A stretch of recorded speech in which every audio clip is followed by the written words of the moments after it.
अभ्यास एक कसा करायचा, म्हणजे काही मुलांना वाटतं की 15-16 तास आपण अभ्यास केलाच पाहिजे. मी कधीच 15-16 तास अभ्यास केला नाही. मी खूप जॉली मुलगी आहे.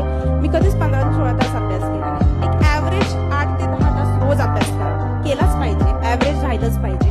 परंतु जो तुमचा बाकीचा वेळ असतो ना, म्हणजे कधी तुमचा प्रवासातला वेळ असतो. मी स्वतः रेल्वेनी 60 किलोमीटर 30 किलोमीटर अप आणि 30 किलोमीटर डाऊन 60 किलोमीटर रोज रेल्वेनी प्रवास करायचे. मी घरीच राहून अभ्यास करायचे, पुण्यामध्ये येऊन जाऊन करायचे. तर अशा ज्या गोष्टी आहेत ना, तुमचा रेल्वेचा टाइम असेल, प्रवासाचा टाइम असेल, कुठं वेटिंगचा टाइम असेल, तुमचा अभ्यास म्हणजे जेव्हा तुम्ही खुर्ची टेबलवर पुस्तक उघडून शांततेमध्ये बसता तोच अभ्यास असतो, ही चुकीची धारणा आहे.